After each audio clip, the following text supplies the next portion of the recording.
تاریخ کے ایک ایسے لمحے میں جھانکنے جا رہے ہیں جب دنیا مکمل ایٹمی جنگ سے صرف چند منٹ دور تھی۔ روسی میزائل فلوریڈا، شکاگو اور ٹیکساس پر داغے جانے کے لیے تیار کھڑے تھے۔ امریکی بمبار طیارے مکمل الرٹ پر تھے، ایسی تیاری جو دوسری جنگ عظیم کے بعد کبھی دیکھنے میں نہیں آئی۔ یہ محض ایک کہانی نہیں بلکہ حقیقی تاریخ ہے جو آنکھوں کے سامنے لکھی جا رہی تھی۔ یہ گرمیوں کا موسم تھا، سال تھا 1962۔ امریکہ اور سوویت یونین کے درمیان سرد جنگ کئی برسوں سے چل رہی تھی۔ کشیدگی اپنی انتہا کو پہنچ چکی تھی۔ کیوبن میزائل کرائسس کے 13 دن یعنی 16 اکتوبر سے 28 اکتوبر 1962 تک دنیا ایٹمی میزائلوں کی تباہ کن بارش سے صرف ایک قدم کے فاصلے پر تھی۔ کیوبا ایک جزیرہ نما ملک ہے جو امریکی ریاست فلوریڈا کے شہر کی ویسٹ سے تقریباً 145 کلومیٹر جنوب میں واقع ہے۔ امریکہ کی دفاعی حکمت عملی میں اس کی حیثیت غیر معمولی اہمیت رکھتی ہے۔ جنوری 1959 میں فیڈل کاسٹرو نے امریکی حمایت یافتہ آمر جنرل بٹسٹا کو کیوبن ریولوشن کے ذریعے شکست دے دی۔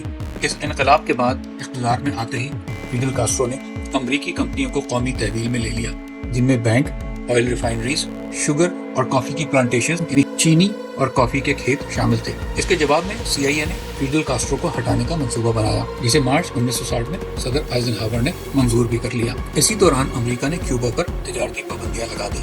نتیجتاً کاسٹرو نے سوویت یونین کی طرف ہاتھ بڑھایا اور امریکہ نے کیوبا سے سفارتی تعلقات منقطع کر دیے۔ جب کاسٹرو نے امریکی مفادات کے خلاف اقدامات کیے تو CIA نے اس کا تختہ الٹنے کی تیاری شروع کر دی۔ اسی دوران امریکہ میں انتخابات ہوئے اور نئے صدر جان ایف کینیڈی منتخب ہوئے، لیکن کیوبا کے خلاف تیاریاں جاری رہیں۔ ان تیاریوں میں ایک فوجی دستہ تیار کیا گیا جو زیادہ تر ان کیوبن جلا وطن افراد پر مشتمل تھا جو کاسٹرو کے اقتدار سنبھالنے کے بعد امریکہ جلا وطن ہو گئے تھے۔ یہ جلا وطن افراد ایک عسکری یونٹ میں منظم کیے گئے جسے بریگیڈ 4506 کہا گیا۔ یہ جمہوری انقلابی محاذ DRF کا عسکری ونگ تھا۔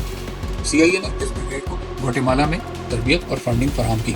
اس دستے میں امریکی ریاست الاباما کی ایئر نیشنل گارڈ کے تقریباً 60 افراد بھی شامل تھے۔ 15 اپریل 1961 کو 8 B-26 بامبر طیاروں نے کیوبا کے فضائی اڈوں پر حملہ کیا اور کامیابی کے ساتھ واپس پہنچ گئے۔ 2 دن بعد تقریباً 1400 نیم فوجی افراد یعنی پیرا ملٹری فورس کو 5 انفنٹری بٹالینز اور 1 پیرا ٹروپر بٹالین میں تقسیم کر کے کشتیوں کے ذریعے گواٹیمالا اور نکراگوا سے کیوبا میں ٹارگٹس پر حملہ کرنے کے لیے روانہ کیا گیا۔ 17 اپریل کی رات کو مرکزی دستہ بے آف پکس کے مقام پلایا گیبرون پر اترا اور ابتدائی طور پر کیوبا کی مقامی انقلابی ملیشیا کو پسپا کر دیا، لیکن جلدی کیوبن افواج نے جوابی کارروائی کی۔ انقلابی فوج کے جنرل خوسے رامون فرنانڈیز نے قیادت سنبھالی، مگر بعد میں اپنے ساتھیوں کے مشورے پر کاسٹرو نے خود براہ راست فوج کی کمان سنبھال لی۔ یہ بات یاد رکھنا ضروری ہے کہ صدر آئزن ہاور ریپبلکن پارٹی سے تعلق رکھتے تھے جبکہ صدر کینیڈی ڈیموکریٹ تھے، اس لیے دونوں صدور کے سیاسی اور عسکری اہداف میں ہم آہنگی نہیں تھی۔ یہ آپریشن دراصل صدر آئزن ہاور کی پالیسی کا حصہ تھا، لیکن جب بین الاقوامی سطح پر یہ مہم ایکسپوز ہو گئی اور حملہ آور فوج اپنا اسٹریٹجک ایڈوانٹیج کھو بیٹھی تو صدر کینیڈی نے مزید فضائی مدد روک دی۔ اصلی منصوبے کے مطابق امریکی فضائیہ اور بحریہ کو بھی براہ راست مہم میں حصہ لینا تھا، لیکن کینیڈی کے فیصلے کے بعد یہ سپورٹ ختم ہو گئی۔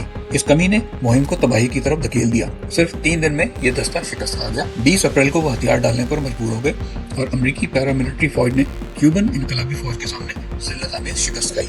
زندہ بچنے والے گرفتار ہوئے اور گرفتار ہونے والے بیشتر افراد کو کیوبا میں عوامی عدالتوں میں پیش کیا گیا اور پھر جیلوں میں ڈال دیا گیا۔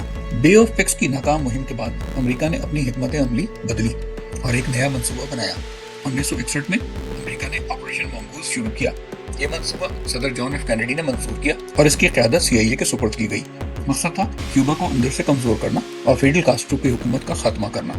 اس خفیہ منصوبے کے تحت بڑے پیمانے پر توڑ پھوڑ اور سیبوتاج کی کارروائیاں شروع کی گئیں۔ کارخانوں، بجلی گھروں اور معیشت کے دیگر اہم مراکز کو نشانہ بنایا گیا تاکہ کیوبا کی معیشت کو مخلوط کیا جا سکے۔